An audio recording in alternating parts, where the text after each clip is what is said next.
আসসালামু আলাইকুম বড় ভাই। এটা খুশির সংবাদ আছে, আমাদের ব্যাংসন টুরুল ভাই একটা বড় পদ পাইছে। কিসের পদ পাইছে?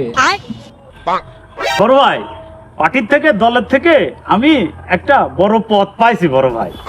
আপনি খুশি হননি বড় ভাই?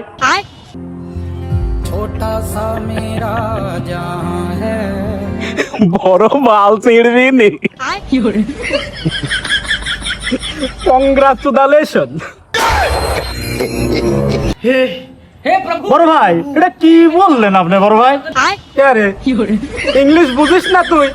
কংগ্রাচুলেশন, কেউ ভালো সংবাদ দিলে আমরা তাকে এইভাবে সম্বোধন করি।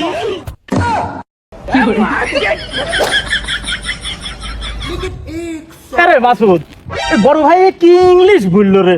আমি তো বড় কিছুই বুঝতে পারলাম না। চলো যাই দেখি কি যে ডিকশনারি পাওয়া যায় নাকি। ডিকশনারি খুলে দেখাই তো লাগবেন মনে হচ্ছে এখন। চলো যাই দেখি কি। ওরা কি সম্বোধন করলো নাকি ওরা ইনসাল্ট করলো, কিছুই তো বুঝলাম না। এই বড় ভাই, ডিকশনারি খুলে যদি দেখা পাওয়া যায় তাহলে তো বুঝতে পারবো না কি বলছে না কি বলছে। চলো যাই তাহলে। আর বলাই ঠিক হয় না।